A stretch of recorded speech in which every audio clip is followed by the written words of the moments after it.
आदिवासी युवा जैस संगठन ने थाना राजेंद्र ग्राम में मंत्री उषा ठाकुर द्वारा आदिवासियों को देशद्रोही कहे जाने पर आदिवासी जैस संगठन ने ज्ञापन सौंपा है। ज्ञापन में उल्लेखनीय है कि 5वीं अनुसूची वन अधिकार कानून, पेशा कानून समेत आदिवासियों, गरीबों के अन्य संवैधानिक अधिकारों के लिए कार्य करने वाले जय आदिवासी युवा शक्ति संगठन को मध्य प्रदेश की संस्कृति एवं पर्यटन मंत्री उषा ठाकुर द्वारा जैस संगठन को देशद्रोही संगठन बताया जाकर जैस संगठन को नष्ट करने का आह्वान किया। जैस संगठन के आदिवासी कार्यकर्ताओं के विरुद्ध लोगों को भड़काकर अशांति फैलाकर राष्ट्र की एकता, अखंडता को नष्ट करने की कोशिश की। देश की आखिरी पंक्ति में खड़े आदिवासियों की भावनाओं को आहत करने पर उषा ठाकुर के खिलाफ अनुसूचित जाति जनजाति अधिनियम 1990 एवं आईपीसी की कई धाराओं के तहत एफआईआर दर्ज कर अविलंब गिरफ्तारी करने की बात एवं मध्य प्रदेश के अनुसूचित क्षेत्रों में आदिवासी संस्कृति को विद्रोह पर सभ्यता विरोधी संगठनों को घुसने से प्रतिबंधित किया गया। मध्य प्रदेश की संस्कृति एवं पर्यटन खिलाफ अनुसूचित जनजाति जाति अधिनियम 1990 एवं आईपीसी की कई धाराओं के तहत दर्ज अविलंब गिरफ्तार करने की मांग भी की गई है। वहीं ज्ञापन देने के लिए जय संभागीय अध्यक्ष श्री राजेश सरीठिया, जिला प्रभारी श्री दिनेश शाय जी, जिला अध्यक्ष आरपी धुर्वे जी, ब्लॉक अध्यक्ष एलएस धुर्वे जी, मीडिया प्रभारी प्रवीण चंद्रवंशी जी सहित जय संगठन के सैकड़ों कार्यकर्ता मौजूद रहे। उनके साथ मेरे बाकी 4 मंडल के भी अध्यक्ष मौजूद है। सारे सीनियर मोस्ट कार्यकर्ता यहाँ उपस्थित हैं। भारतीय जनता पार्टी में भूतपूर्व कोई नहीं होता, ऐसे अभूतपूर्व कार्यकर्ताओं के जाबाज भारतीय जनता पार्टी परिवार, उपस्थित भाइयों बहनों, आप सबको प्रणाम करती हूँ और बधाई देना चाहती हूँ। माननीय मुख्यमंत्री जी ने बरसों से पहले जो वादा चला आ रहा था उसको आज पूरा करके दिखाया। बहन कविता ने, भैया तुलसी जी ने आपसे बहुत विस्तार से बात कर ली है। मैं आपसे इतना ही कहना चाहती हूं कि जो आप जिनके वंशज कहलाते हैं, ऐसे टंटिया मामा के सद्गुणों को आज इस पावन अवसर पर हम सब शपथ लेकर ये संकल्प करेंगे कि हम टंटिया मामा के सद्गुण, उनकी बहादुरी, उनकी राष्ट्रभक्ति, उनकी न्यायप्रियता अपने जीवन में हम उतारने का संकल्प लेंगे। 4 अप्रैल उनका जन्म दिवस है और एक संयोग ही था कि कल मैं उनके परिवार जहां रहता है कोटपुरा में, वहां होकर के आई।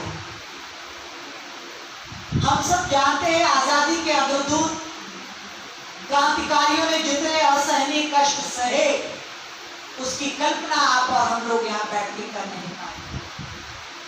टंटिया मामा तो ऐसे वीर शहीद क्रांतिकारी थे, अंग्रेज और होलकर दोनों स्टेट्स ने उनके लिए, उनको जो पकड़ा है उस पे हजार बीघा जमीन का दान और 5-5 हजार रुपए नगद इनाम उस जमाने में रखा था। ऐसे वीर पुरुष की संतानें हैं हम यहाँ, तो हमारी क्या जिम्मेदारी बनती है देश धर्म संस्कृति के लिए? हमें वो संकल्प भी आज करना पड़ेगा। अनादिकाल से सतयुग द्वापर त्रेता जिसकी भी हम बात करें, जब भी धर्म युद्ध हुए वनवासी भाई बहनों ने उसमें महत्वपूर्ण भूमिका निभाई है और धर्म की जीत दिलवाई। आज यहाँ बैठे सारे भाई बहन चिंता करें इस बात की, इतने सारे राष्ट्रभक्त वनवासी होते हुए कैसे जैश जैसे देशद्रोही संगठन इस क्षेत्र में पनप रहे। हमें प्रण करना पड़ेगा टंटिया मामा की जीवन शैली से, हमें संकल्पित होना पड़ेगा कि हम में से किसी एक के रहते भी कोई देशद्रोही संगठन इस क्षेत्र में पनप नहीं पाएगा। जड़ मूल से उखाड़ के हम सब इनको यहां से निकाल के फेंक।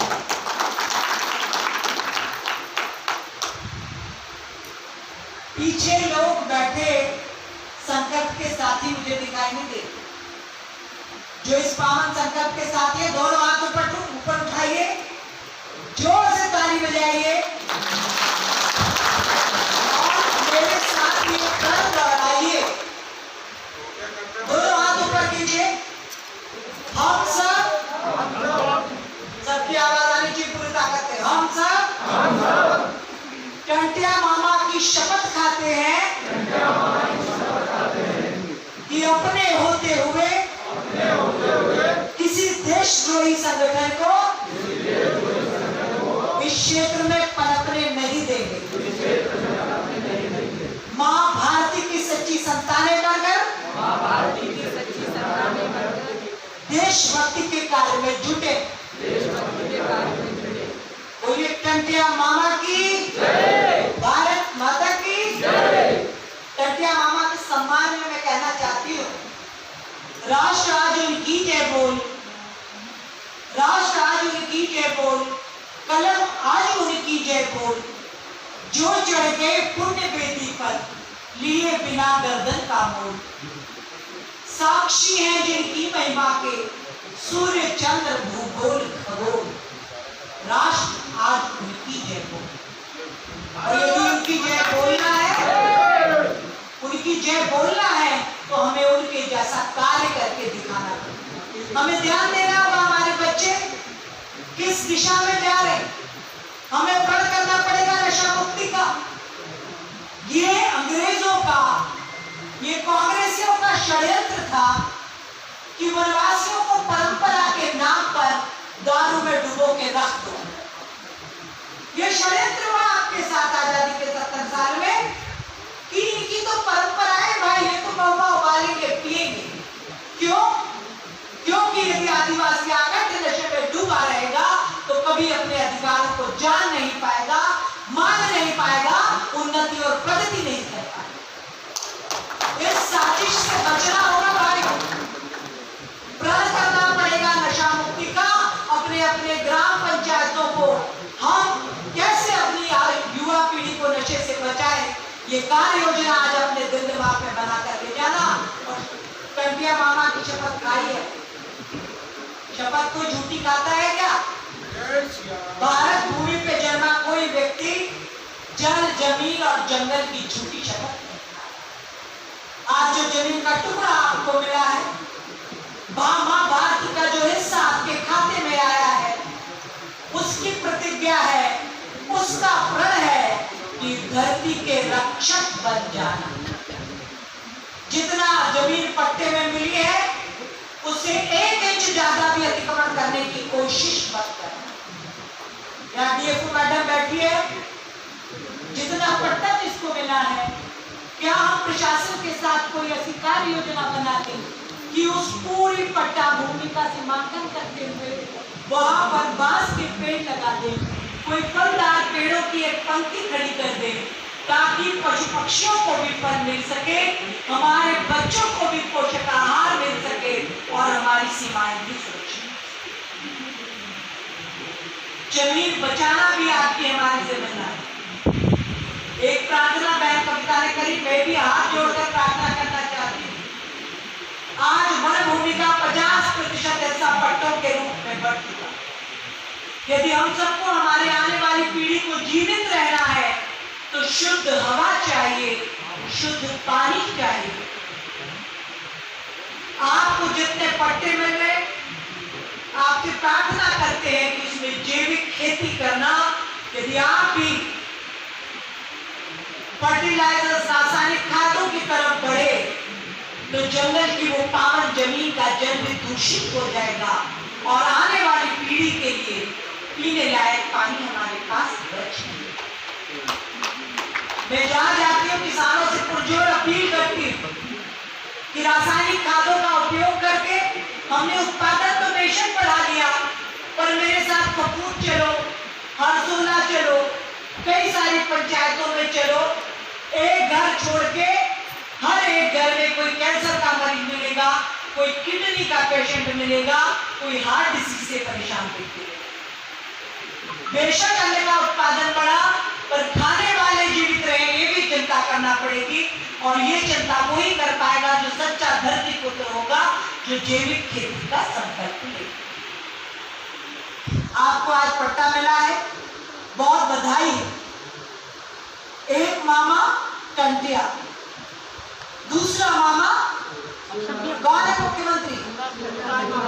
इतने जोर से बोलिए, पूरी ताकत से। कौन है? पीछे तक आवाज आनी चाहिए। मुख्यमंत्री कौन है हमारे?